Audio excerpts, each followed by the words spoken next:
જોઈએ જીપીએસસીના 5 મિક્સ પ્રશ્નો. પહેલો પ્રશ્ન છે અર્થતંત્રનો. જો ભારતીય રિઝર્વ બેંક બજારમાં નાણાકીય તરલતા ઘટાડવા માંગતી હોય તો નીચેનામાંથી કયા પગલાં લેશો? શું આવશે જવાબ?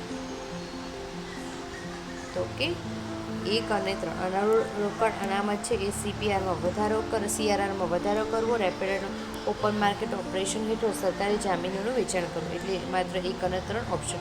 કારણ કે સીઆરઆર વધવાથી બેન્કો પાસે આરબીઆઈના પૈસા વધુ રાખવા પડશે, જેથી જામીનગીરો વેચવાથી આરબીઆઈ છે એ બજારમાંથી પૈસા પાછા ખેંચી શકે છે. આ બંનેથી શું લિક્વિડિટી વધશે. ચલો આગળનો પ્રશ્ન જોઈએ. વિજ્ઞાન ટેકનોલોજીનો.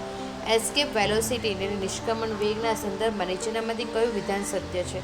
તો કે બી, તે પૃથ્વીની સપાટી પર અંદાજે 11.12 કિલોમીટર સેકન્ડ હોય છે. કારણ કે પૃથ્વીના ગુરુત્વાકર્ષણ બળથી બહાર નીકળવા માટે લઘુત્તમ વેગ એને જોઈએ ને તો 11.2 કિલોમીટર પર સેકન્ડ જરૂરી છે.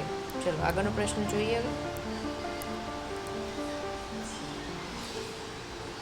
જો લોકસભાના અધ્યક્ષને તેમના પદ પરથી હટાવવા માટેનો ઠરાવ જે વિચારધારી હોય તો તેમની સત્તાઓ વિશે શું સાચું છે?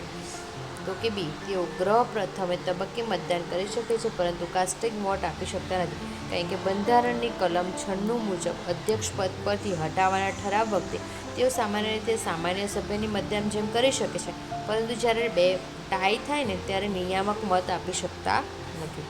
ચલો આગળનો પ્રશ્ન જોઈએ. રુદ્રદામન પ્રથમ જૂનાગઢના શિલાલેખ એટલે જૂનાગઢ રોક ઇન્સ્ક્રિપ્શન વિશે નીચેનામાંથી કયું વિધાન તાર્કિક રીતે સાચું છે? શું આવશે જવાબ? તો કે બી, તે ભારતમાં શુદ્ધ સંસ્કૃત ભાષામાં લખાયેલો પ્રથમનો મોટો શિલાલેખ માનવામાં આવે છે. ચલો પાંચમો પ્રશ્ન અંદર તો શું છે? ડેલી આવા પ્રશ્ન સોલ્વ કરવા માટે હમણાં જ મારી ચેનલ લાઈક છે અને સબસ્ક્રાઈબ કરજો. 1 જાન્યુઆરી 2024 રોજ સોમવાર હોય તો 1 જાન્યુઆરી 2028 રોજ કયો વાર હશે? નોંધ છે 2024 લીપ વર્ષે, તો જવાબ શું આવશે? શનિવાર. Thank you so much. અને ડેલી આ વિડીયો જોવા માટે હમણાં જ મારી ચેનલને સબસ્ક્રાઈબ કરો.